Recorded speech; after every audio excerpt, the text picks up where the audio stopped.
Welcome, everyone.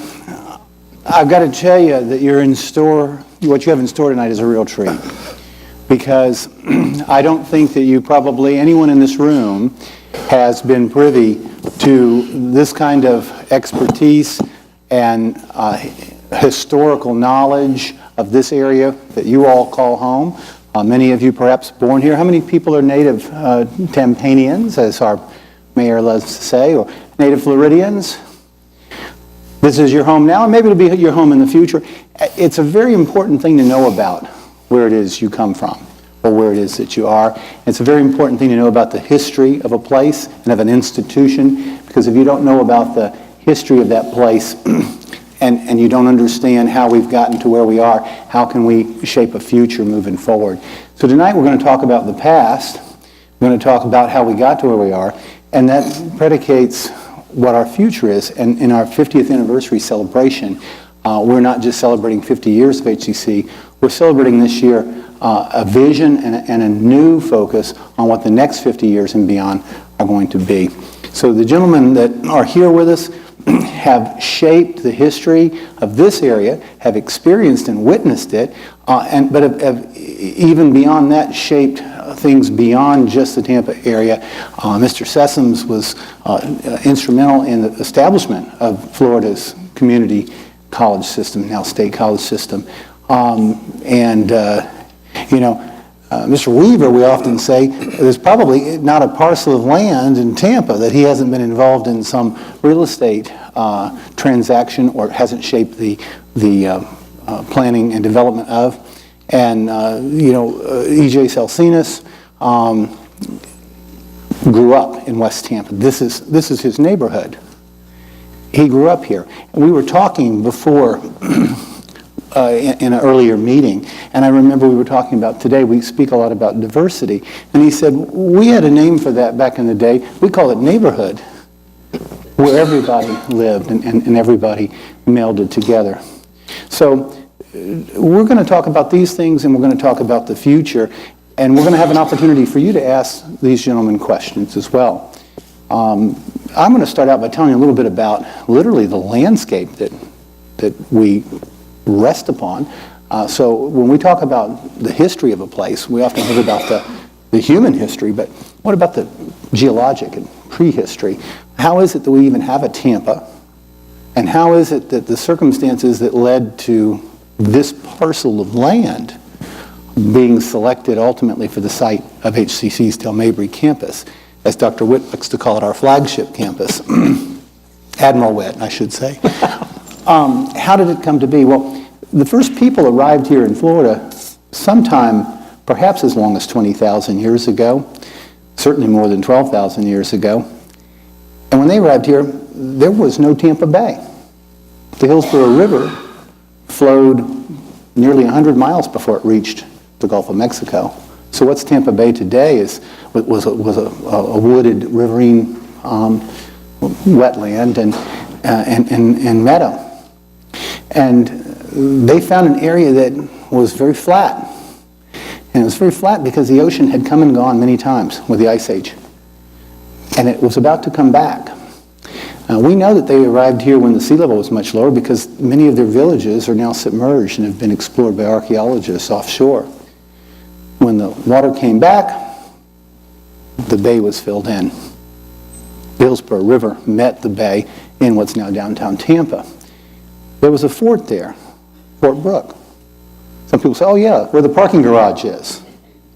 No, actually more where, say, the convention center is and the Amalie Arena. And there was a community there called Tampa Town that would ultimately become Tampa. And why it was there? Well, there was water, there was a bay, there was a spring nearby in what's now Ybor City, another one where Eulalie is. So everything you needed was there. So the military plays a role in the history of Tampa as well. And we're going to hear a little bit about that as well. It still does. The military is a huge part of our community. How many veterans with us tonight? Any veterans? Thank you for your service. We have many veterans among our students. So what happens when the ocean comes and goes? Well, it levels things out. And we have a very, very flat area. You guys notice that when you drive down Mabry Highway? Flat as a board. It didn't have to be graded. A flat area makes for a good airstrip. So we're going to see that why this area was chosen for an airport that would become an air base, that would become our international airport, and some of that surplus land would become more campus. Had a lot to do with that geological circumstance. By the time the first settlers got here, well, as I said, they established Tampa Town downtown where Fort Brooke is, or was. And this was the wilderness. And it was still the wilderness when these gentlemen were young men. We're going to hear a little bit about that as well. Tampa's grown a lot.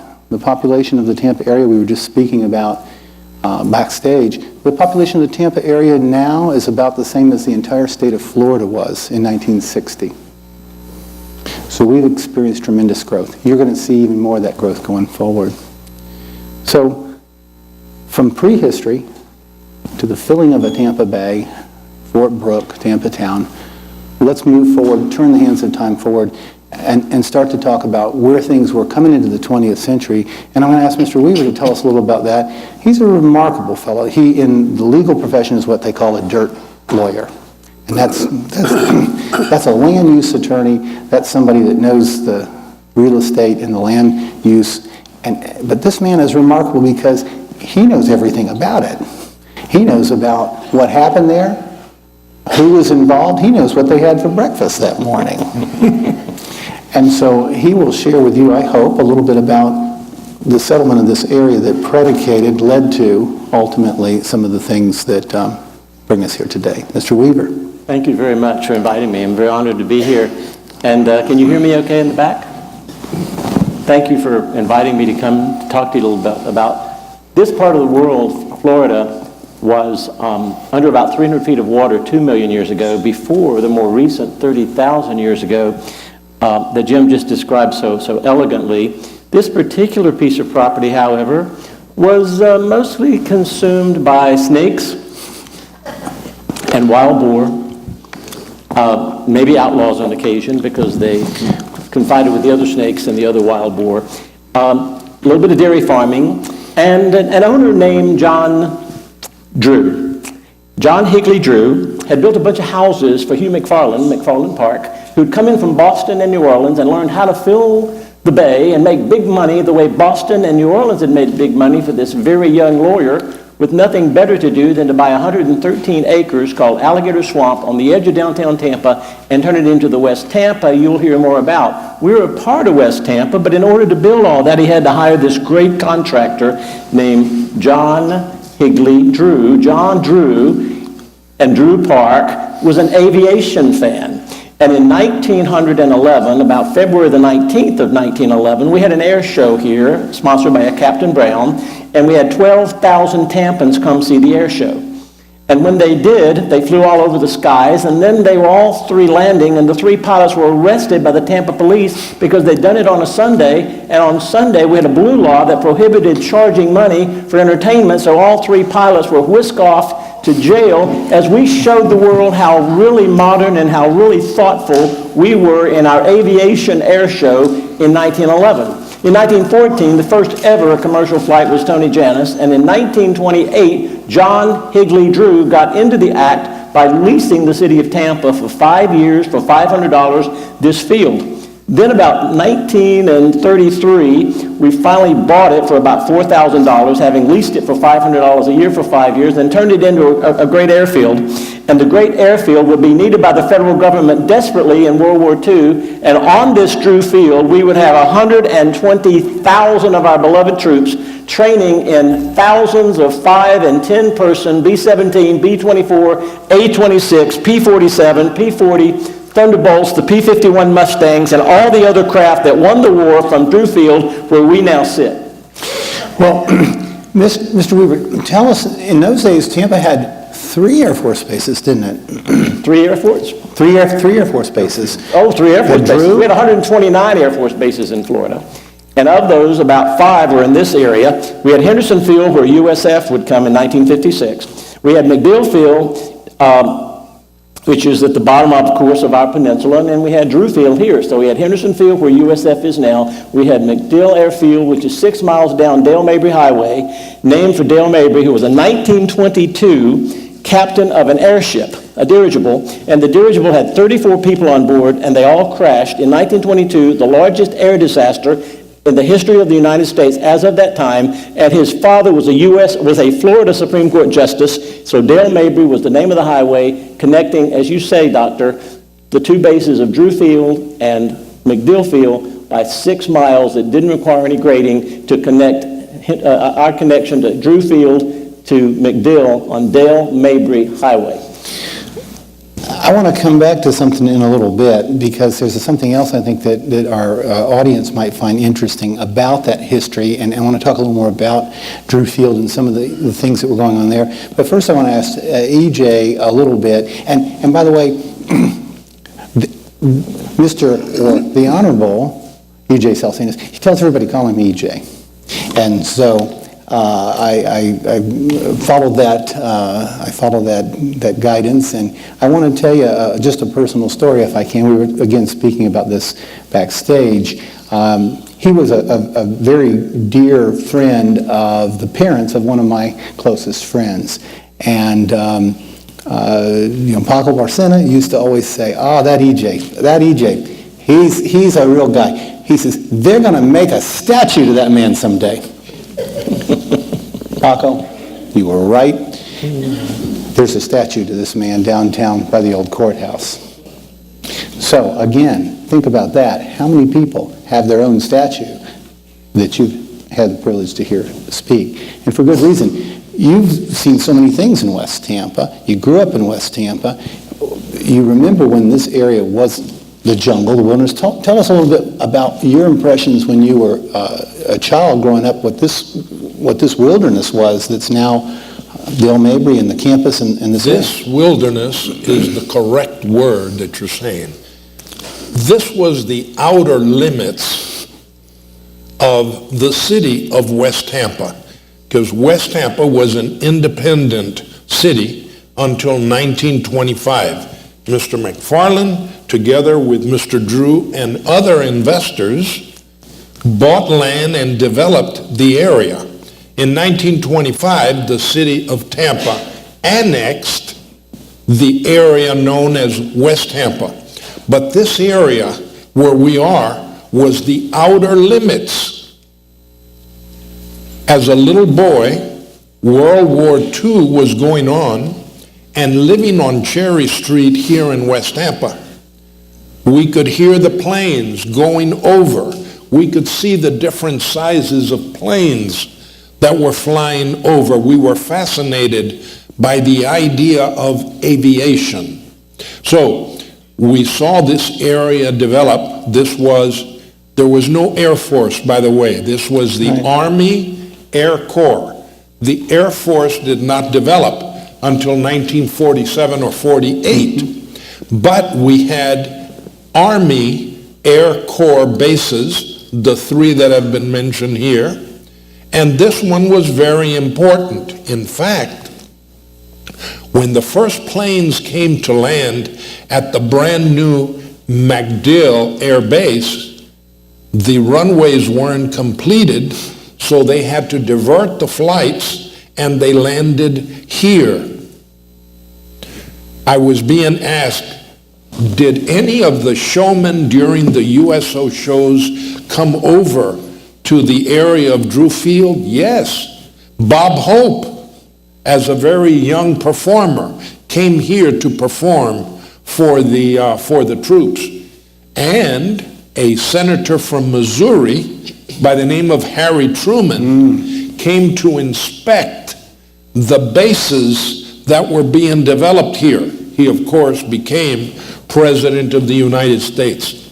This area housed, as Ron has said, hundreds and thousands of men and women that were being trained. Right after the war, this area became a vacant territory. It became available because the government turned it back to the city and to the county, and before you knew it, people wanted to come live in some of the barracks that were still here. Some people wanted to open a little business in one of the stores that was left by the Army Air Corps. So this area during my childhood started to develop and flourish. The streetcars never came into the military reservation. The streetcars ended about 1946 or 47 when we got buses. But something that you would be interested in, the airmen that were here that would go to the West Tampa and Ybor City area to eat the Cuban mixed sandwiches, because that was the original name, they would say, I want the sandwich with that Cuban bread. As a result, what everybody knew in Tampa as the mixed sandwich became known as the Cuban sandwich because of the airmen that were here. This area quickly developed as available material, and we started seeing developments happening here. So it did not surprise us when they decided to put the new junior college, because that was your name before you became HCC, and they decided to have the campus where our first commercial international airport, because we had a small airport in Davis Island called Peter O'Knight. Which is still there, exactly. But right at the end of your Tampa Bay Boulevard and West Shore, that's where the international flight started, and my parents took me to Cuba, flying out of that location. That location quickly was too small, and then they built the second airport on Columbus Drive, close to Lois, and then of course we know that we have a world-class airport a little further down. Right. But you all started having classes at that airport. And that's an interesting part of our history too. As a little boy growing up in Florida myself, before Disney, if you go back far enough in Florida, we have, there's AD and BC, right, in history, but we have BD here in Florida before Disney, because it so fundamentally changed Florida. And Dr. Witt, who grew up in North Florida, knows that. It changed the entire state. But in Orlando, there were 3 flights a day in Orlando, and Eastern, National, and Delta Airlines. I think National went to New Orleans, the other 2 went to Atlanta. The joke was that when you died, whether you were going to be changing planes in Atlanta, at least out of Orlando. So many people in Central Florida would actually drive here to Tampa. And I remember I was in 1969 when I went to see the Grand Canyon for the first time, which actually changed my trajectory. I think really influenced my decision to go into geology. We drove down and flew out of Tampa, and that was the second terminal you mentioned. In 71, when they opened the new terminal, which is still our airport today, that abandoned or vacant airport complex became our temporary campus. This campus was under construction. There's some interesting pictures of that, classes being held in the former baggage areas. You can still see Eastern Airlines up on the wall and so on. That's where the International Mall is today. So if you think about where International Mall is, that's where the terminal was. But, I want to go back to something, and Mr. Weaver, I think, can help us with this.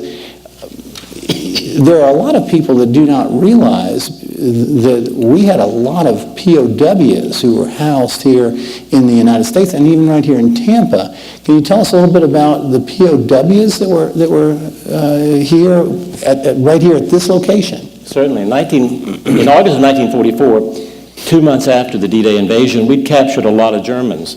355 of them ended up right here.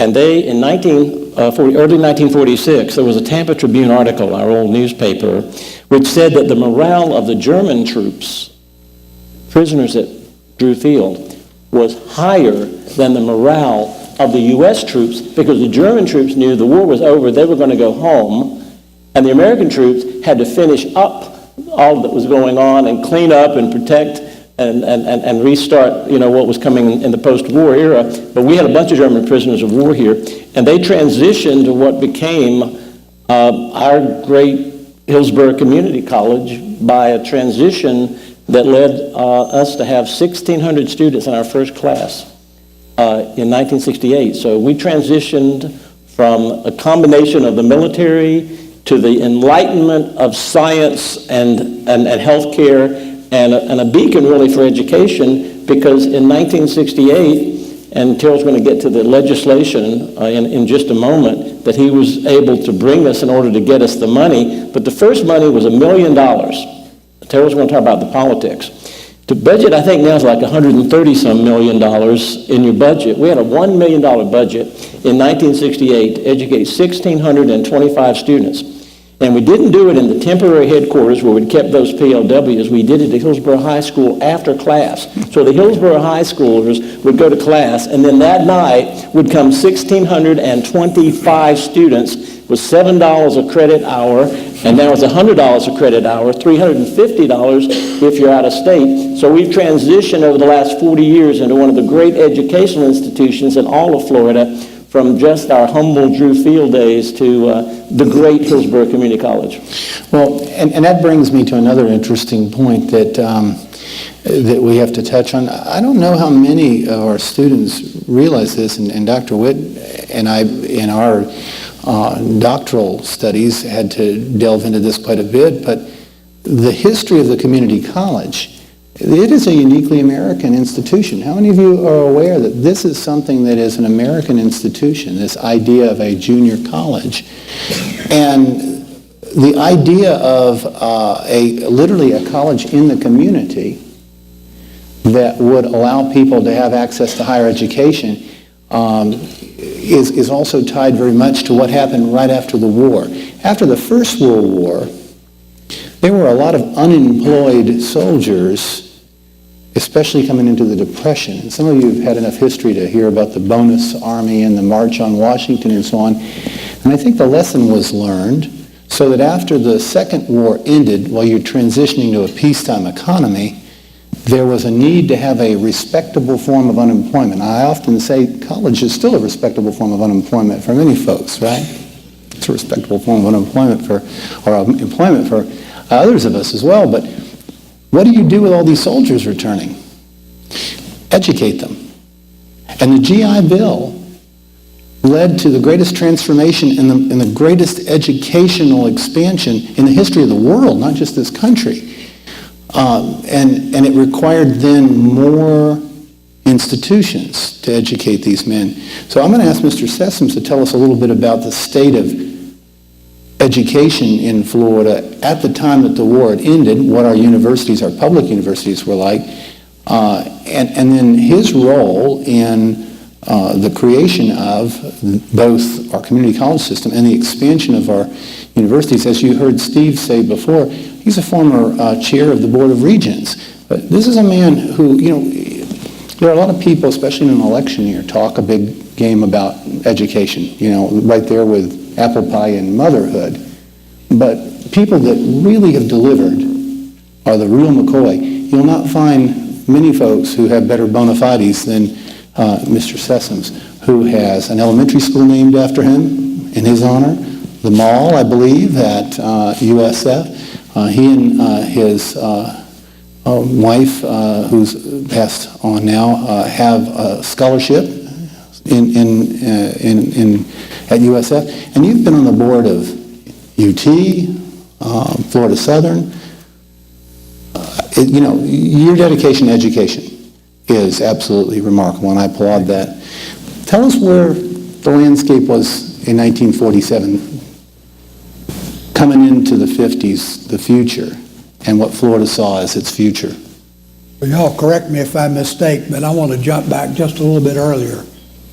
In 1905, the state of Florida passed what was called the Buckman Act to consolidate our institutions of higher education into 3 colleges. One was the University of Florida for males east of the Swanee River. The other one was Florida State College for women west of the Swanee River, and Florida A&M University in Tallahassee for African Americans west of the Swanee River. We'd had 8 institutions up to that time with a population of less than 1 million people. And it dawned on the folks that we just couldn't afford that many. So they focused their attention on the free universities.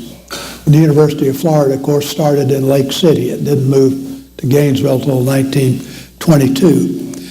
But the population of Florida really began to grow and explode really with World War II and afterwards. Many veterans had come down here to train at one of the many airfields. The government realized land in Florida was pretty flat, relatively cheap, and the weather was good, so there were a lot of days to fly planes and prepare, so the pattern repeated itself around the state. And they liked Florida. They liked the warm weather. They didn't particularly like the mosquitoes, but we began to take care of that. Transportation improved, and the population of Florida started to really swell. I did not grow up in Tampa, unlike the other participants here. I grew up in Jacksonville. I think I first learned about Tampa when I pulled a book off a shelf in the Carnegie Library to read the story of Juan Ortiz, the first European to live in this area for a few years as a captive of the local Indians, which interested me. But my family moved here while I was in college, so I started coming here for my summer jobs and Christmas jobs with the post office to pay my way through college. When I finished that, I was commissioned an officer in the United States Air Force, and after the Korean War, used the GI Bill to come back and go to law school. I also had a connection with Drew Park then, because I was assigned to a Air Force Reserve unit, which met in a couple of old barracks buildings in Drew Park. And I remember the Cuban Missile Crisis. I got the call from my commander to report for duty immediately. And we assembled in an old barracks building out at Drew Park with orders to take control of Tampa International Airport as a recovery squadron. And a MASH unit came from Brooke Air Force Base in Texas to set up a field hospital. We were to bring evacuated injured troops back to Tampa for triaging and for treatment. Fortunately, that ended pretty quickly, and I don't know whether the Air Force Reserve still meets in this area or not. I finished my tour of duty. But back to the present. I was elected to the Florida legislature in 1963. The University of South Florida had already been authorized in 1956. A couple of the folks that had been involved in this, one was a Dr. Myron Blee. Dr. Blee was a professor of education at Florida State College in Tallahassee and had been used as a consultant by the former Board of Control, which managed the free universities we had. Later became the Board of Regents, now the Board of Governors.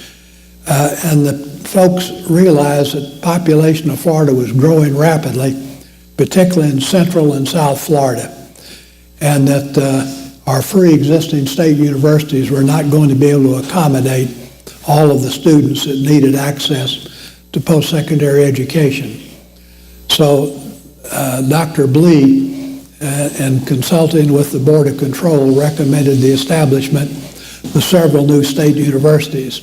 One of them, University of South Florida. I forget which the second one was, whether it was University of West Florida or Florida Atlantic or Central Florida. I think it was Florida Technological University, which became UCF. That was paired. Also at the same time, another gentleman, Dr. James L. Wattenbarger, was generally considered to be the father of the community college system, or junior college system as it was generally known, completed work on his doctoral thesis at the University of Florida. And in his doctoral thesis, he laid out the blueprint for establishing a statewide network of junior colleges to make higher education accessible to the population of Florida so that no one would have to go an extreme distance to have access to post-secondary education. And his plan was taken and turned into the state community college system. During my service in the legislature, I served on the Appropriations Subcommittee for Education and had an opportunity to review many of these budgets. And I noticed at one juncture that we had established the 27th of 28 planned community colleges, with Valencia Community College in the Orlando area. There was only one left. And I brought that to the attention of my colleagues in Hillsborough, Representatives Paul Danahy and Alvin Martinez and Guy Spicola and a few others who are no longer with us. So we called upon the Appropriations Committee to include funding to start a new junior college in Hillsborough County. We had been focusing pretty much on getting USF up and running, but we realized we needed a junior college too. So the initial planning monies were appropriated about that time. And of course you had the usual debate on where you're going to put it. Part of that's influenced by where land is conveniently located and relatively inexpensive land. So you now have a network. At that time, we only had, I think, about 5 junior colleges in Florida. They were all started by local school boards. We had St. Petersburg Junior College, we had one in Palm Beach, we had one in Jacksonville, and one started in Tampa at Hillsborough High School, but it quickly morphed into the University of Tampa. The University of Hillsborough Community College was the last nail in the box, and the 28th, and we got it started, and y'all have run with the ball and made it a really wonderful, thriving institution. Well, I think it's safe to say that the students in the audience thank you for your efforts so that we can be here today. Thank you, Mr. Speaker. Mr. Speaker. That's right. You know, one of the things I think is really remarkable is that we did have, in that time period of the 50s and coming into the 60s and 70s, we had a remarkable string of very visionary and progressive leadership. We had Leroy Collins, and many of you only know him as a name of the road that leads into USF, right? On Leroy Collins Drive. He was the governor of Florida who had a vision and saw education as the vehicle to bring Florida out of the backwaters. And Reuben Askew, of course, and Bob Graham, just to name a few. It really... And we had Senator Lou Delapart from Tampa, yes, who was also a visionary in education. And we have produced outstanding speakers as well as senators through the delegation. That has so much to do with the quality of life. And I think a reminder is that we often get caught up in national politics, but as Tip O'Neill used to say, all politics is local, and that influences your life more than anything else. Those people that make the decisions that shape the community that you live in. And imagine if we hadn't had your efforts and those who helped you to establish this college. When would it have been established, and what would that have meant for its gathering the resources and the timing and so on? Well, I think it's interesting, as we grew, so our first campus was at Hillsborough High School, temporary. We were at the airport while this was under construction, and the two oldest buildings on this campus would be DSSC and DHUM, which are having their air conditioners replaced this Christmas break. The original air conditioners. That's pretty remarkable. They're replacing one in the north wing of the science building. It's only 20 years old. They don't build things like they used to. This one was your third venue, because the first one was Hillsborough High School, and then you went to the Tampa International Airport on Columbus Drive. By that time, you had your building. This was under construction. And then Plant City followed very soon after, and Ybor then. I wonder if, and I'll let you all jump in, because each of you has, I'm sure, some information on this, how it was that and while we're focusing on Del Mabry, we are one college, as our president always reminds us, the Ybor campus came about at a time of this urban renewal movement, and how that campus came to be is kind of interesting, and how that community was saved in many respects. A lot of the things that were on the verge of being destroyed were saved literally at the 11th hour from the wrecking ball. By Dick Greco, as it turned out. The first couple of months, there was a fierce attempt to make sure that every other part of the county enjoyed the Hillsborough County Community College opportunities for their kids to be close by. So Dick Greco lobbied hard for Ybor City, and it was perfectly, sadly, the victim of an interstate which had destroyed a lot of the fabric of the community and made that land available because Dick Greco lobbied very successfully. But the real lobbying was not Ybor City by Dick Greco, the consummate politician. The real lobbying was by 7 of the most powerful men in Plant City who showed up with 83 acres right on the main drag of Park Road and said, our Plant City boys and girls, our Plant City veterans, our Plant City strawberry pickers deserve the next campus. So the next thing we know, we've got 80 free acres. We've got Nettie Drawn and all these great leaders bringing us Plant City very, very quickly. Brandon said, me too, me too. I think they objected at one of the first board meetings. What about Brandon? What about Brandon? And so Brandon soon was Sandy intact. Rodriguez, I know, led the charge. We for all that. need Hillsborough Community College, and we need it for our boys and girls and our men and women and our veterans. And we've grown so much over the years. In a little bit, I'm going to ask Dr. Witt to tell us about some of those things, especially as we look to the future. But when you stop and imagine how many people have come through these doors, literally and figuratively, at this campus, but at all of our campuses. In this 50th year, we're celebrating the college, but we're celebrating all those success stories, and how many people who are now shaping this community. Often we see only that terminal degree on the wall. Over a from million. U of F. or Over a FSU. million have come through these halls. But where did they start? And so many people in the West Tampa community, this was the first chance for higher education that they ever had. Exactly right. And many of your early students were the first generation of the immigrants that their children were able to go to American schools. And Hillsborough Junior Community College opened the door to many. I know that in my 16 years as the elected prosecuting attorney, I hired a lot of young lawyers. They had come through HCC. They had gone on to law schools. Then I became a judge, and during my years on the Court of Appeal, so many of our law clerks that had graduated from law school, their earliest education came from here, from HCC. So you have a tremendous legacy of people that today are either elected officials, appointed officials, judicial officials, and they all are proud to be HCC alumni.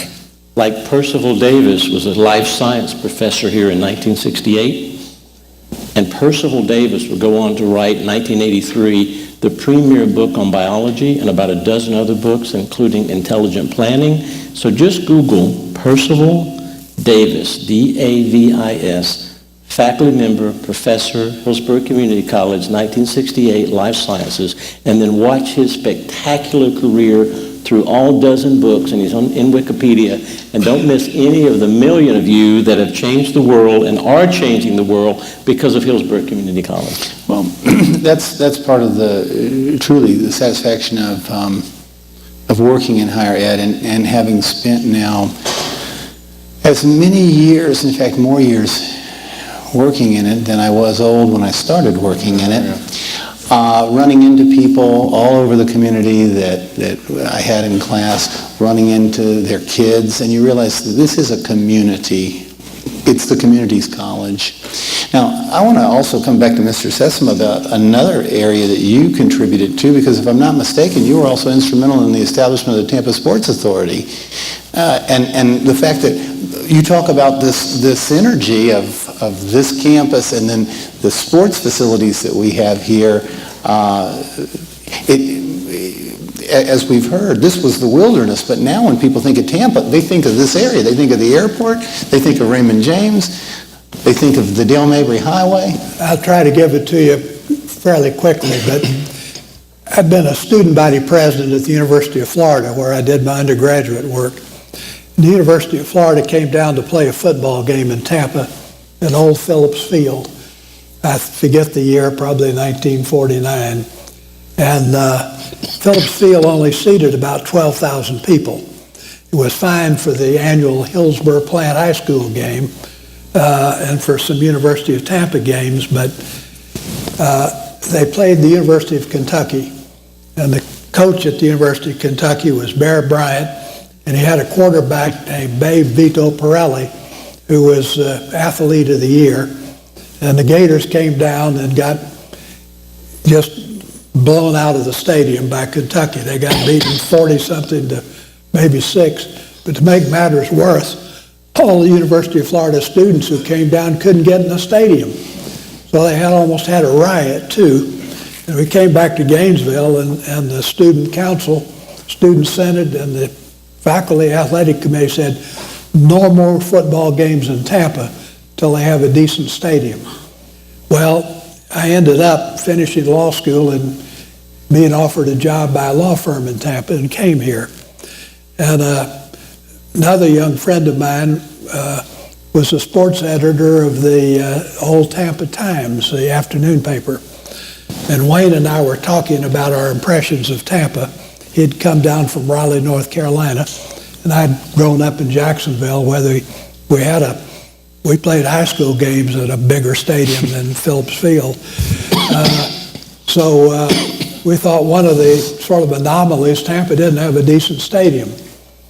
And he said, well, the city had a feasibility study done by an engineering firm that said what it would cost to have a stadium, and the city couldn't afford it. So I got a copy of that report, read it, and it made sense. You'd need money for land acquisition, money for transportation improvements, then you need to build a stadium, maintain it, all of that. But then in reviewing the city of Tampa budget, I noticed that the city of Tampa owned all the land from along Dale Mabry, from I guess, gee whiz, all the way out to Hillsborough Avenue between Dale Mabry and Himes. And at the south end, they had leased the old Al Lopez baseball field of the Cincinnati Reds for $1 a year. So I got to thinking, well, we don't need to spend any money on the land. I can transfer that by legislative act and create a sports authority to take it over and make sure we get a stadium.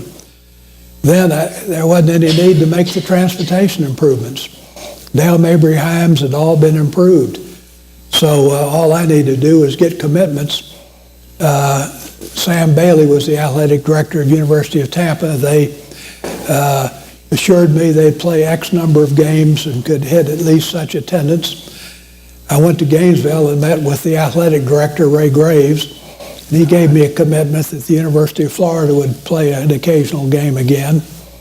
And one of my classmates was vice president of the Jim Walter Corporation, Jimmy Kynes, and he said, we can get a postseason game in here, which is now the Outback Bowl. So I said, this puts together all we need to have a revenue bond issue. It's not going to cost any tax money.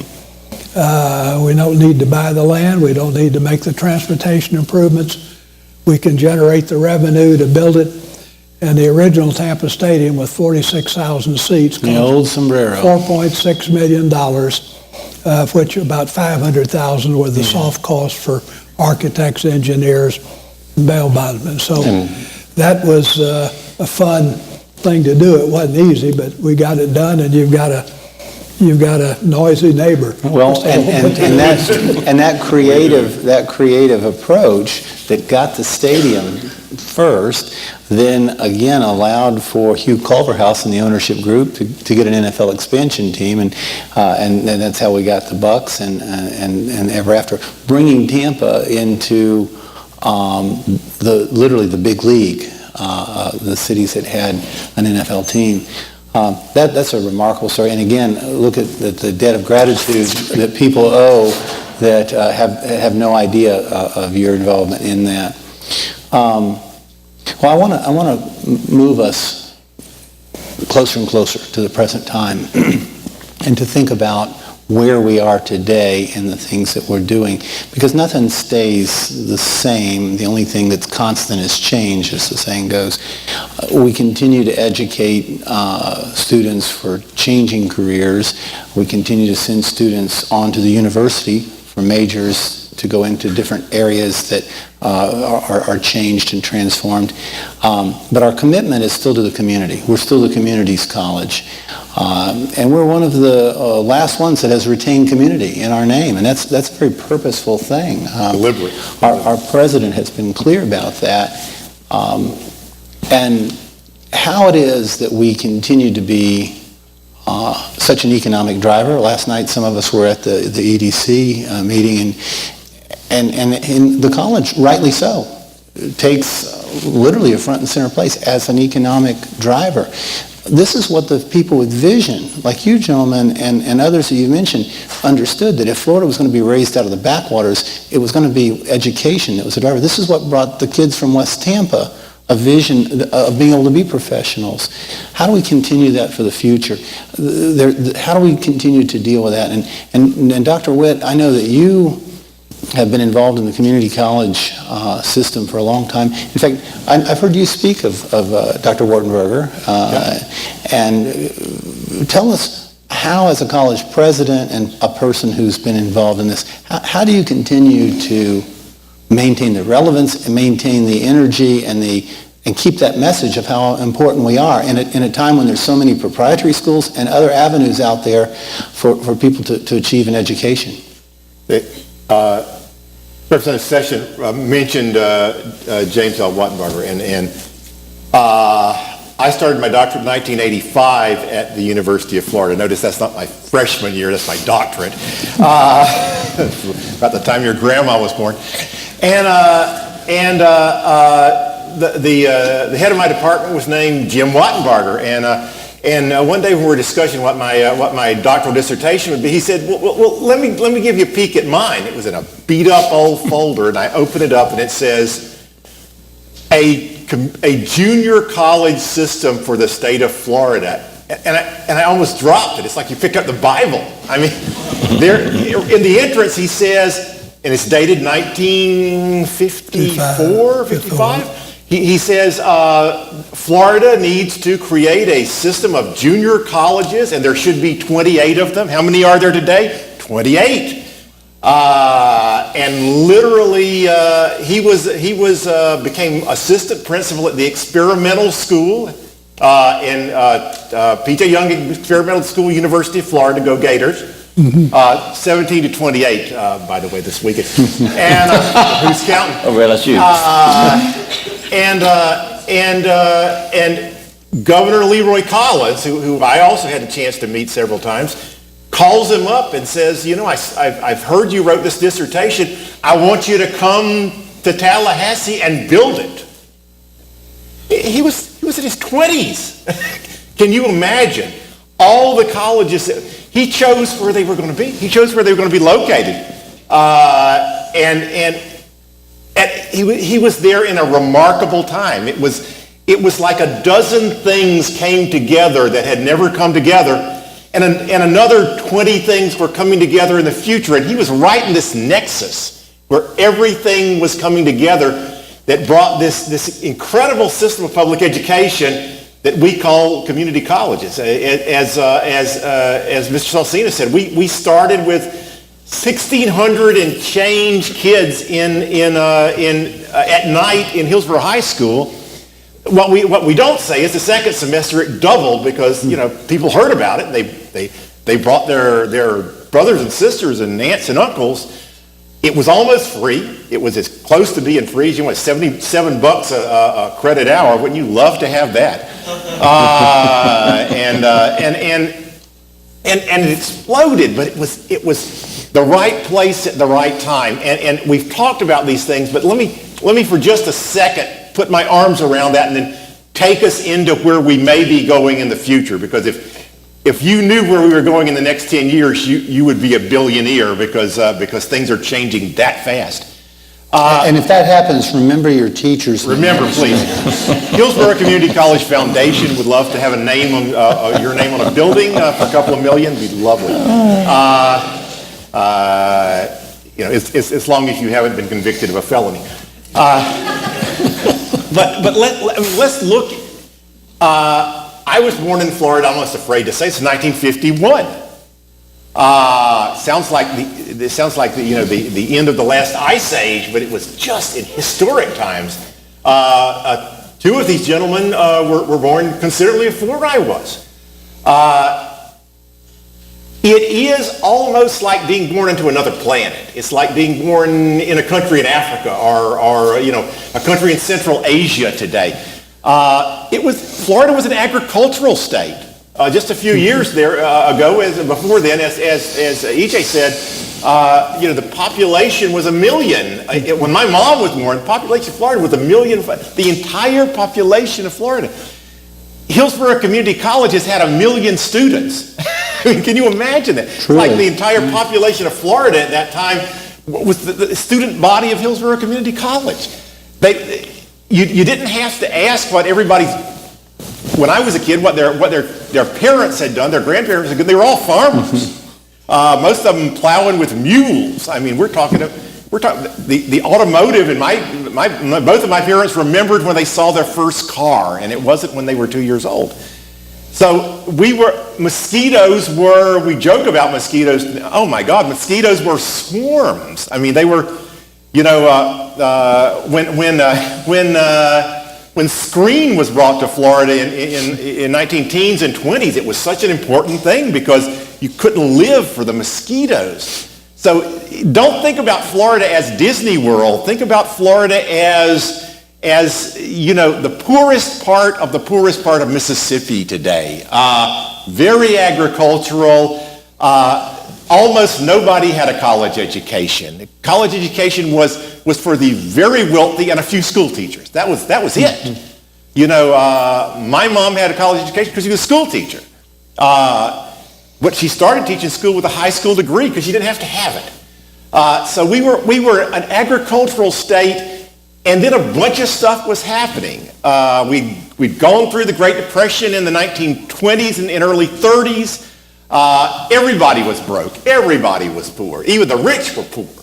And then right out of the Great Depression, people talk about recovering from. We never recovered from the Great Depression. The Great Depression ended because of World War II. So you'd gone from being hungry to being shot at. A whole generation of boys go off to fight the war, and when they came back, Harry Truman, who you mentioned, president, realized that you had to do something. Right. Because if you didn't, they would burn down this country. We were still afraid of communism at that point. We thought Absolutely. it had just happened in their memory. It had happened in the Soviet Union. We were and it happened in Eastern Europe right after that war. Half of Europe became communist. We were worried that this country becomes communist because you have this huge population that knew how to use guns, and they didn't want to go back to the farms. They did not want to be plowing behind the mule anymore. My dad literally talked about fighting through down the road through the ears of a mule when he was 6 years old. They weren't going to do that anymore. They weren't going to accept the rich being rich and the poor being poor. And so we had to give them an education. We talked beautifully about the GI Bill, which gave a former soldier's education. And what a wonderful, heroic thing. But it really was largely because we were terrified. It was to have that respectable form of unemployment until the economy could recover and not have a bonus army march on Washington again. But it built the infrastructure that benefited more than just the veterans. That was the unintended consequence that changed this country and the world. And so you had people that for the last generations back to the Stone Age had done nothing but agriculture, that were suddenly becoming doctors and lawyers and school teachers and getting bachelor's degrees and eventually master's degrees. You look back at the the great generation of attorneys in this county, almost all of them came out of GI Bill, came out of World War II. And not only education, the GI Bill also helped get loans so that you could buy a home, and pay back at a low interest.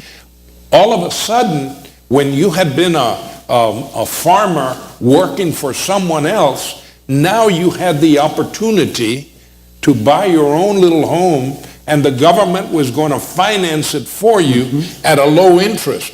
So you had the opportunity of a home, you had an opportunity of education, and all of a sudden, we can be the greatest nation in the world. Let's educate our people. And I think the other thing that, again, younger students and may not be aware of, was that probably one of the single greatest things that moved us to a greater racial equality in this country was Harry Truman's integration of the military service. Yes, absolutely. It did not come easy. It did not. But it had to come because people of color in Europe were treated better than when they came back. And you know, I have one of Terrell paintings that shows the African American on the streetcar. I have a print of that one, who's in the back of the streetcar. He's in his uniform. He's come back from defending liberty and is told, back of the bus. Go to the back. Exactly right. Women worked to build the tanks, the planes, the bullets, the bombs. They earned a check. They had their own money. When they have their own money, they don't need daddy. And they had never done that before. They don't need their hubby. mothers, their grandmothers, their great-grandmothers had never brought home a paycheck. Right. They had money. Men were like chocolate. They were optional, a luxury if they wish. How do you get somebody to forget that was possible? You can't. They can't forget that. So the women's movement, I think, as well as the move in this country, which, as EJ said, was not easy, came out of the changes that were. I do want to mention one other interesting thing about education and the connection to Tampa, because, again, it's really remarkable how some major movements are tied to this area. How many of you went to a middle school? Did you go to a middle school as opposed to a junior high school? I went to Beaumont Middle School in Kissimmee, Florida. And you might say, well, that's great. That's fairly unremarkable. But it actually was remarkable for a reason. It was remarkable because it was one of the very first experiments in middle schools in 1970. And a fellow who was at the University of South Florida, a young education professor named Joe Bondi, and you might know his daughter, who's the Attorney General of the state of Florida. Joe Bondi, along with the two other researchers, actually were among the originators and first proponents of the middle school system. Florida was one of the first states in the country to move toward middle schools, a movement that finally has taken root across most of the country. Again, that's really kind of remarkable when you think how inconsequential in so many other ways Florida was in those days. So what an interesting connection there. The first dean of education at USF was Dr. Gene Battle, who inspired so many youngsters that wanted to be educators, come up with new ideas. Let's develop them. Absolutely. And of course, the factor that you always forget. I mean, we think of the Second World War. We think of civil rights, because I mean, this is one of the few community colleges in the state of Florida that was not started with the black community college 5 miles down the road, and the white community college over here, and then they were combined. Alan, that's an interesting point. Many people don't realize that there was this separate but equal manifestation, even in the community colleges. Gibbs in Pinellas and Absolutely. Let me add a couple of things there. First, in World War II, we had 16 million men and women in uniform at the end of the war. And they weren't highly paid. We did not have a professional army. Most of them were draftees or volunteers. The starting pay for a private was $21 a month. You weren't going to get rich being in the military. And so the GI Bill, to some extent, was some additional compensation or benefit, and it's been very helpful. We still have a GI Bill, but we don't have many people in the military now. We have a volunteer army. You're not apt to be drafted. You'll volunteer. The pay is much better. You're more apt to make it a career. Probably only about 1% of our population are involved in military service now. They can get the GI Bill. Many of them complete their educations while they're in service through extension programs. So that landscape has changed a little bit. Look at the rest of the world. Back in the 80s, I was a guest of the People's Republic of China, visiting a group of Chinese universities. At that time, less than 1% of the population of China had anything like a post-secondary education. They only had 28 rather small key universities. Today, China has a community college system. Their universities are thriving. They've become a relatively well-educated society. So things don't stand still. No, they don't. They're in flux. Demographers, and I've used them, both the Board of Regents used them. We've used the University of Florida's Bureau of Population Studies to predict population growth and changes and patterns. Meeting with them in the late 1980s, they projected that the population of Florida would not stabilize till near the end of this century, and it will be approximately 50 million people. That's a lot more people than we have today. So there are going to be many opportunities in the workforce, and the workforce will be constantly changing. I have to go to my grandchildren to get help on my computer or with electronics. It's almost like I've gone from using quill pen and parchment to modern age. It's sort of hard to keep up these days, but I have a son who's a University of Florida graduate. Working here, he decided to go to Hillsborough Community College, and he earned an Associate of Science degree in nursing. And now he's working as a director of nursing for a healthcare company, combining his education in economics and nursing in a fairly good profession.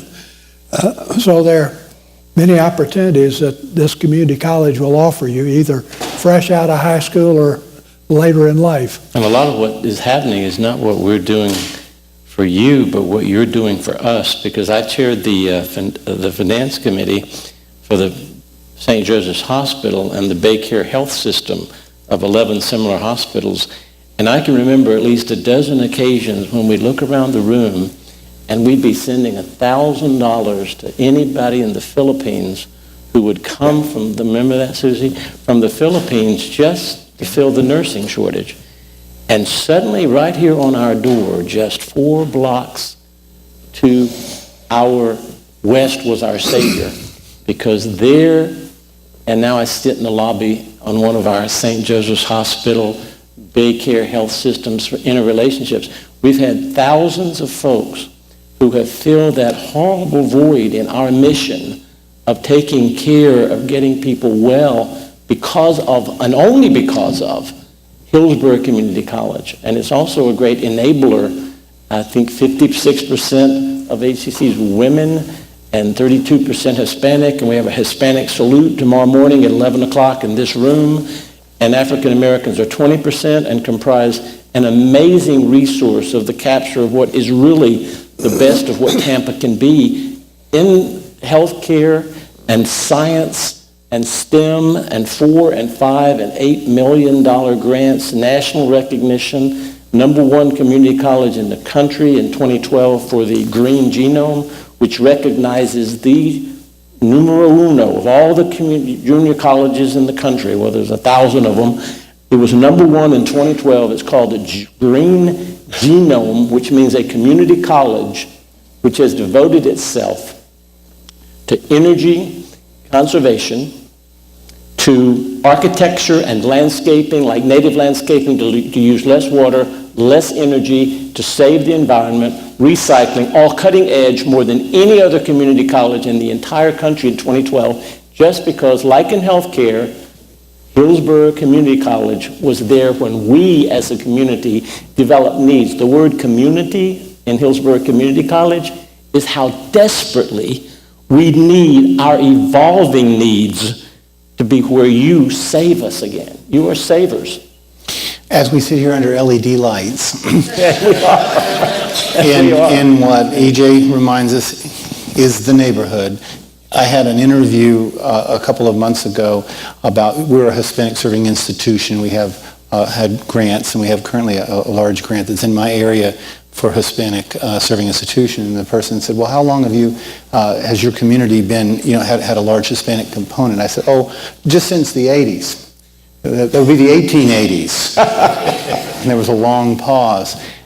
We have that strength.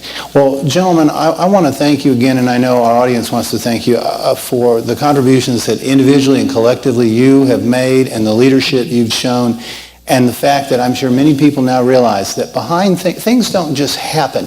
When they do, it's not to build. Entropy is what that is when things just happen. Things fall apart. When you see things that are built, when you see structure and when you see organization, it's men and women and people of vision and people following that vision that make it happen. And Jim, you have that right here. Dr. Witt? Ron used the word evolution, and I think kind of get to a question you asked about a half an hour ago and we dodged. Where are we going now? And that's the word. The whole history of this movement and the history of this college has been evolution. When we let those 1,600 and change kids into a high school at night, if you brought them here today, they wouldn't know what this was. They would have no recognition.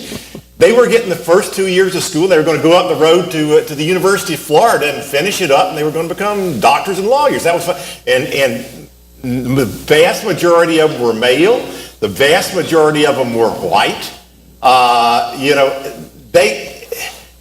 The world, the mission that we had then and the mission that we have now, what we've grown into, is extraordinary. And we have that mobility. When distance learning hit, community college jumped on it. Oh, people don't want to leave home to take a class. They've got kids, they've got dogs, they've got jobs. And there's this new thing called the internet. Why don't we give it on there? And suddenly, Zoom, almost a third of our offerings are online. If you had said that in 1994, people would have thought you were crazy. As new technologies develop, the first people that jump on those technologies is Hillsborough Community College, because the industry comes to us because they know we can get it up and get it up fast. When our hospital's across the street, suddenly, I was talking to one today, suddenly they're out of surgical techs. They said, can you put it up? I went to Dr. Atwater this morning. He said, yes, we can put it up. Put it on the list. We have the ability to evolve and change.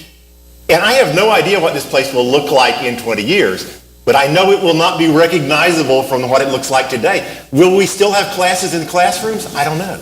I think, because I think the fact that you guys came out tonight, there's still a desire to see people. There's still a desire to talk to human beings. But how that interaction will exist, I have not a clue.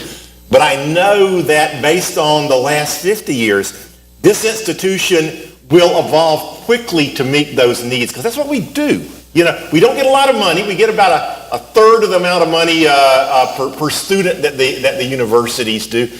But we're able to do it quick, and we're able to do it lean, and we're able to meet the needs of the new immigrant, the people that family just got off the boat and literally their family is barely literate in Spanish because their country didn't give you education. And they want to be a physicist. Well, come on, we'll figure that out. And to meet the needs of the person who as you were saying, graduated from the University of Florida and found out there's not a job for English teachers anymore and wants to be a nurse and suddenly becomes the nursing director. We are remarkable, and it's going to be fascinating for the rest of my career and your career, Jim, which will be a little longer. And then sitting on the sidelines and watching it to see what happens to this school. Because by the time the students in this audience, by the time your children show up, you'll be telling them the stories, and it will sound like us telling these stories. It'll sound like ancient history. And they're going to say, Mom, you didn't really go to a classroom at 9:30 in the morning and sit there. Oh, what are you talking about? Well, it's like, Alan, when I tell people that when I went to Valencia Community College, there were actually Valencia oranges growing out behind it. Now there's Metro West back there and Universal Studios. Well, again, I can't thank these gentlemen enough for sharing their time and their recollections and impressions with us.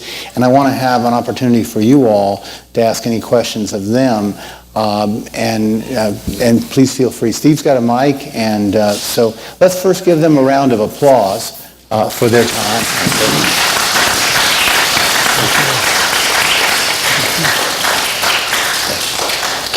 And if you have any questions, please come up to the mic. because Don't be afraid.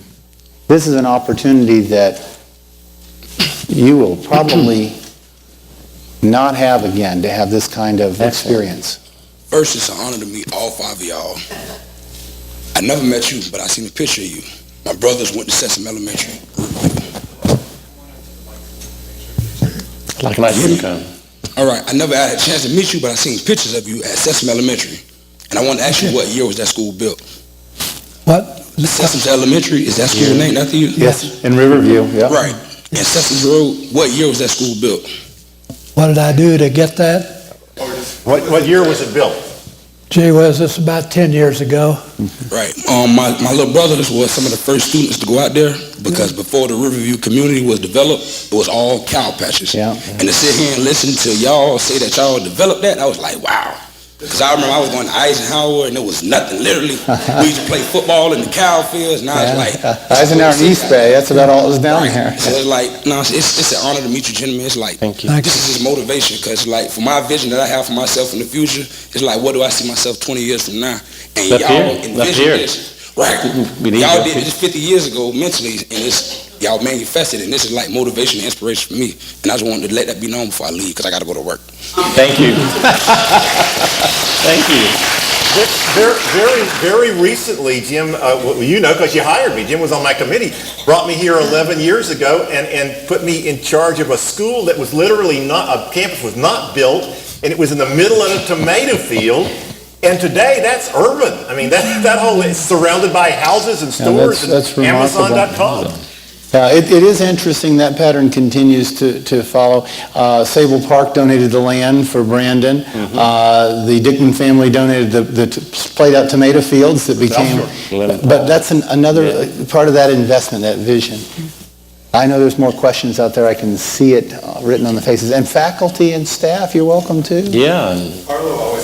I know, right? Carlo. Hello, my name is Carlo Cabrera. I'm the Student Government Association president for this campus. First of all, I want to thank you for your dedication as well as many opportunities that you've given to the city as well as the Del Mabry campus, and just the history and the overwhelming, hardships that we have to overcome throughout history. So my question to each one of you would be, what is it that you want to see in the next 50 years? What kind of development and evolution, or what kind of, new things you want to see this particular school do?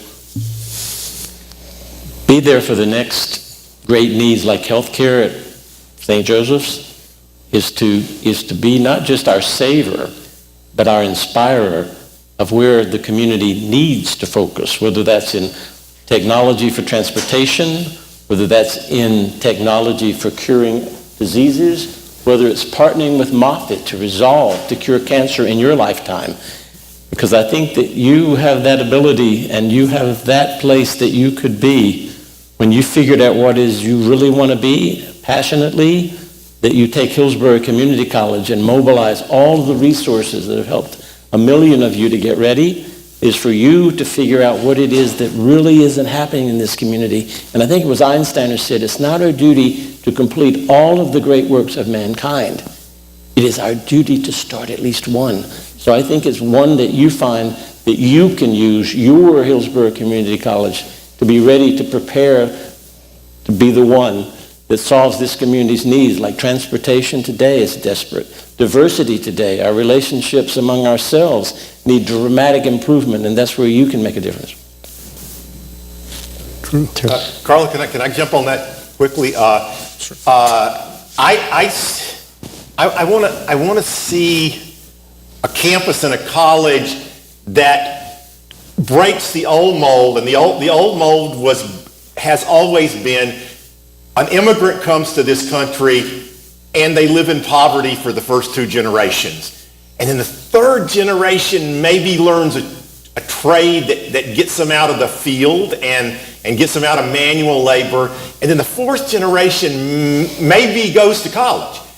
And we can't afford that anymore. We don't have that much manual labor to do. And, you know, I was at a college out in a tomato field, as I said a few minutes ago. But I've already seen the machines that will replace the pickers in those tomato fields. They're in R&D now. We need people who think. And I want to see a time in which this college cuts that 3 generations down to half of 1 generation, so that, you know, the kids that come in as 4 or 5 years old from Mexico that previously would have had a pretty tough life, you know, now are the generation that graduates from college and becomes whatever whatever profession they want to be, and fulfills that need, and that we find a way to create the people who are tied to the jobs that our country needs for the future. So you don't come here and you kind of say, golly, I got a degree in psychology. I wonder what I'm going to do. Gosh, maybe I'm going to work at Best Buy for a while. But you come in and what you learn here is very much tied to what we know is going to be the degree that will be needed when you graduate from here, or when you graduate from USF or University of Florida, wherever you go to. And so we are taking the generation that's coming out of high school and showing them a way toward the middle class and toward the jobs of the future, and taking our country in that generation. So we don't have huge populations that are unemployed or underemployed anymore in this country. We are making sure that doesn't happen, that no kid goes to bed hungry. You know, that nobody has to sell drugs and sell their bodies on the street anymore, that everybody can use this as a vehicle to get where they need to go to fulfill the American dream. And that's very doable. I mean, that's not, oh my God, this is some liberal nut talking about, you know, utopia. This is doable in your generation. 20 million people are in bondage in this world. There's human slaves, 20 million internationally. Maybe you're the one that's going to find a way to make sure that every single one of those 20 million is saved from that life of bondage by what you do and what you learn and how you implement it.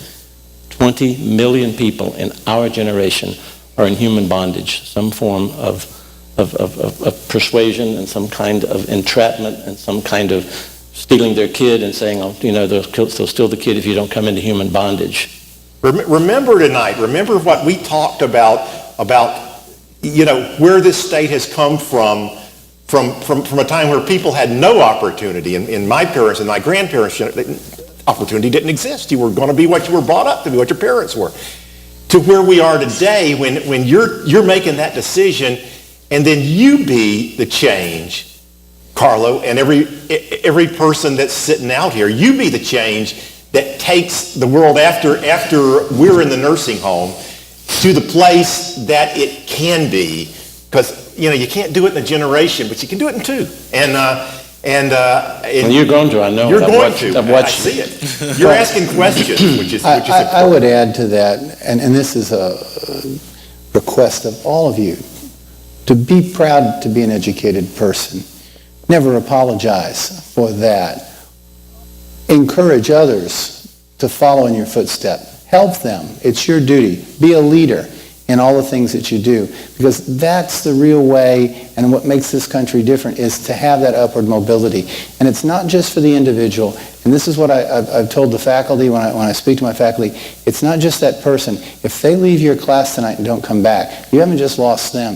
What impact does that have on the family that they may not even have yet, but will?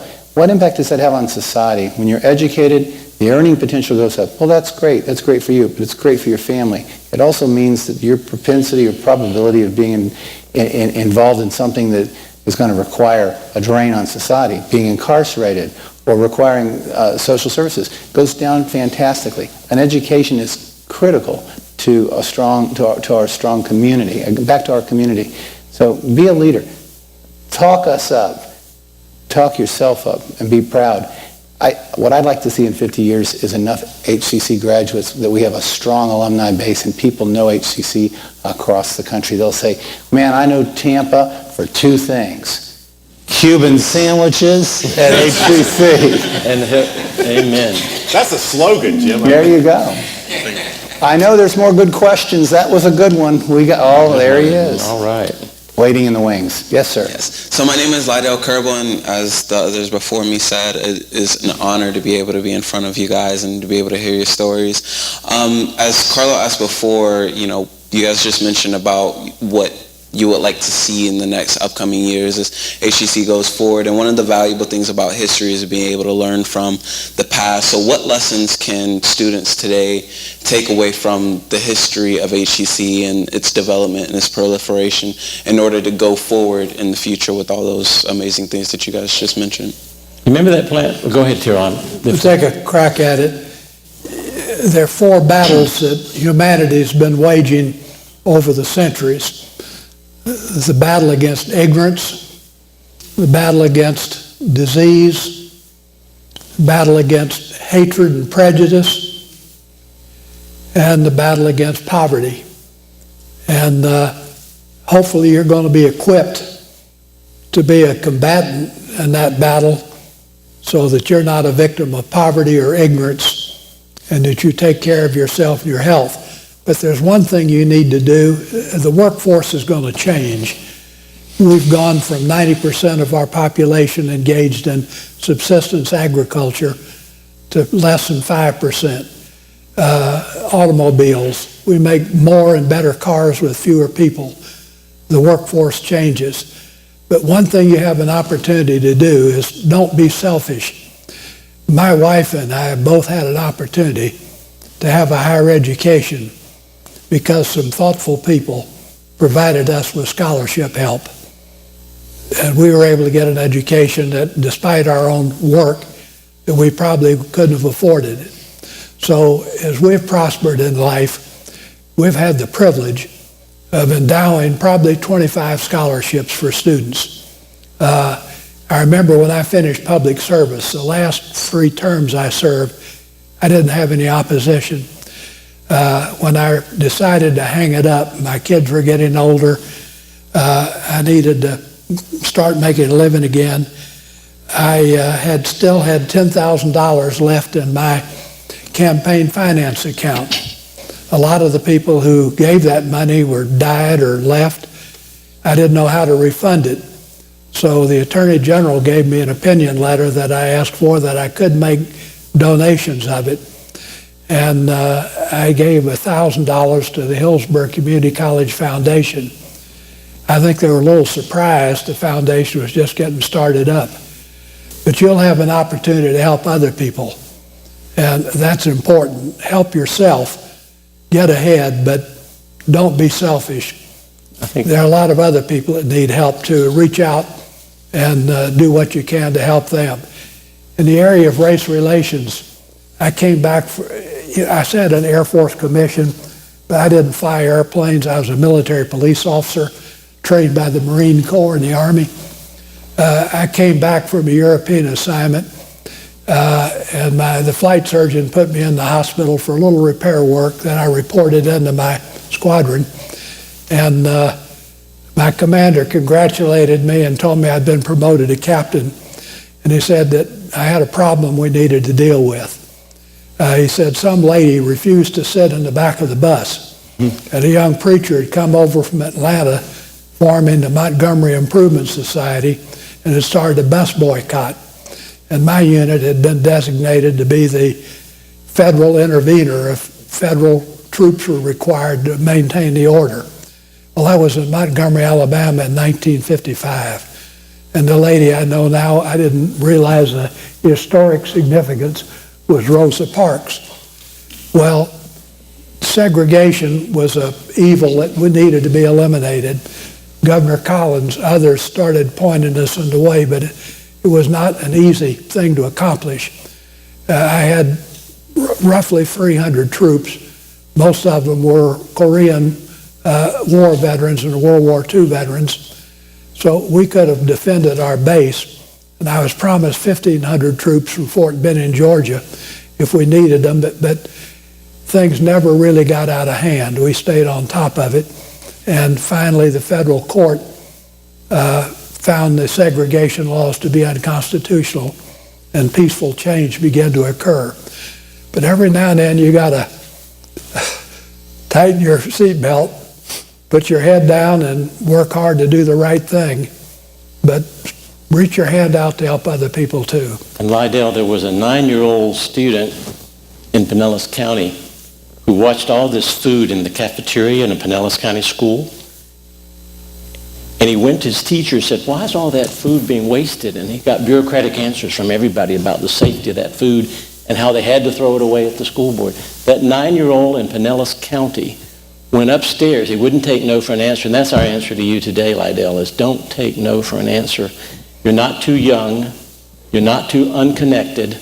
The 9-year-old persisted with the principal. Finally, the principal didn't know what to do with the kid. So he let the kid actually present to some of the parents. And some of the parents had companies. And some of the companies had restaurants. And some of the companies had things. And they started answering the kid by saying, we can take that to this mission. We can take that to this migrant camp. We can take this food from this Pinellas County school down to this particular place. And pretty soon he had like 50 or 60 different destinations for the different food being wasted in one Pinellas County school.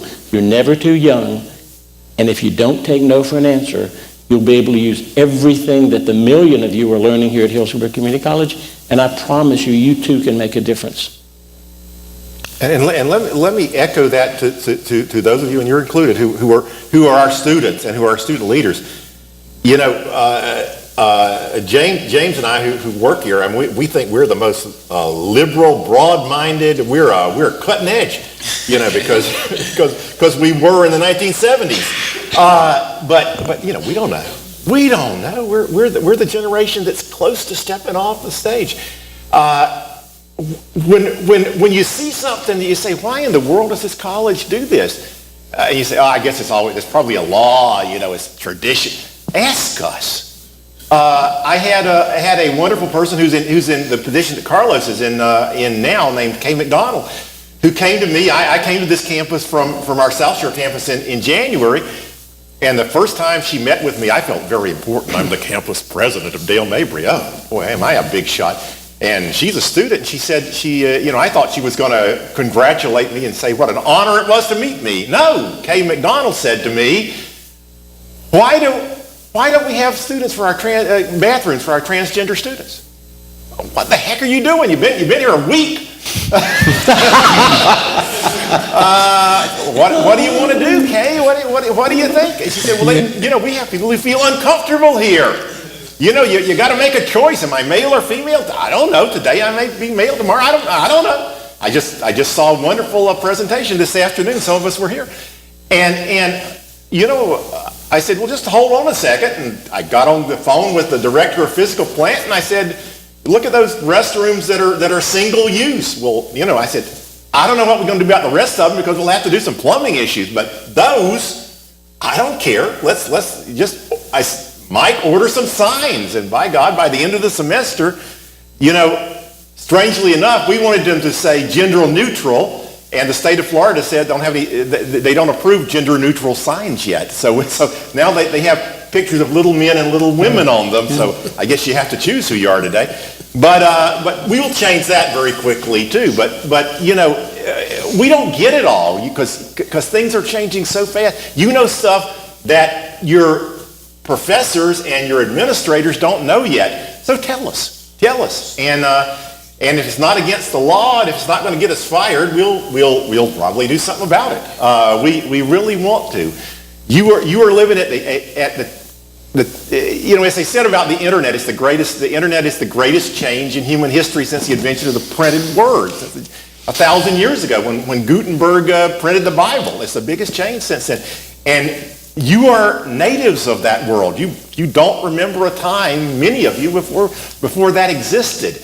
And so you are so accustomed, you are change natives. Whereas for us, a change with a big idea, if your cell phone looks the same this year as it did last year, you're behind the curve. So tell us, help us to keep in our effort to keep this college at the cutting edge and to keep this college relevant to you and your kids and their kids. And keep asking, because there's no such thing as a bad question, and if it's not dangerous, it's not an idea. And if we say, I don't think we can do that, well, then ask us again in a couple of weeks. You know, just keep at it.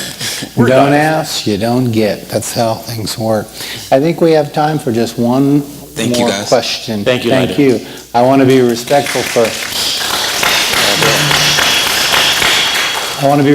of your time, but I want to have, is this a question? Here he comes.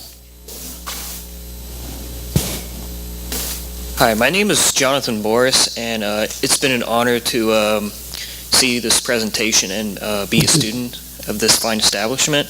I noticed there was like a new building being built, and I was wondering if you can explain like what it is and what your plans are for it. Well, you know, I'm gonna respectfully direct that to somebody in the audience, because we happen to have the Dean of Health Science sitting right over here. Would you take that one for us, Lee? Sure. So they... Stand, please. Someone with the mic, please. It's a big auditorium. So while he's coming up, I'll tell you why he's expertly prepared for that, because I'm not sure, I wasn't there when he was expecting his children, but I can't imagine he was any more excited about the delivery of them than this new building. There's no square inch of that building. This is Dean Leif Penrose. He's our expert Dean of Health Sciences, and he will tell you about that building. I know where every electrical plug is. Yeah, so for about 10 years, the college kept asking to have a new allied health building for this campus. And that building was supposed to be 120,000 square feet. And over the years, it got more and more expensive, you know, just the cost of stuff going up. To the point when I arrived, it was going to be, I think, a $55 million project to build that building. And our president, Dr. Ken Atwater, said no one is getting $55 million projects. Cut it in half. And so we sat down and said, what should go in there? And we cut the building in half and got it down to a 60,000 square foot, $25 million building, and it got approved that year. So Dr. Atwater made the right decision to cut the building in half. So what's going inside of there is nursing, which our nursing program here is one of the biggest ones in the state of Florida. We have about 560 nursing students at any given point in time. EMS, which is paramedic and EMT. At any given point in time, we have about 450 EMS students. Respiratory care, and then our newest one, which is a partnership with the Baycare folks. Thank you. Which is the Med Lab program, Medical Lab Science program. To be a medical lab technologist, you have to have a bachelor's degree, and we don't offer bachelor's degrees. So we partnered with Baycare, and people with a bachelor's degree can come and if they have a bachelor's in biology or chemistry and get their training they need to be a certified med lab technologist, and Baycare was the folks who helped us start that out. So there are 4 programs. Our 2 biggest health sciences, nursing and EMS, which is about 1,000 students, and then med lab and respiratory care. And then this opens the door for the technology building, which we call DTech, to grow about 6 or 7 more health science programs and other programs to meet the technology needs of the region. So this takes our big programs and allows us to grow those even larger, and then we're going to remodel DTech to handle the technologies of the future. And 25 of you who make your first 10 million, if you give $1 million of it, we can double it back to 50,000, you know, up to 50 million, back to what the size we need originally. Dr. Patel's name is going on that building, but the renovated DTech still has no name on it, so it could be yours. Thank you for that question, Jonathan. Again, I want to thank all of you for coming, and I really, again, want to thank our guests tonight for what a wonderful evening. Each of you shared things. I've learned things that I didn't know, and I'm sure you have as well. And remember that These gentlemen have accomplished great things. That's a matter of history. Your history is yet to be written, and we have great expectations for that. So thank you for coming tonight. Thanks you, to the Dr. staff. Thank you. Thank you.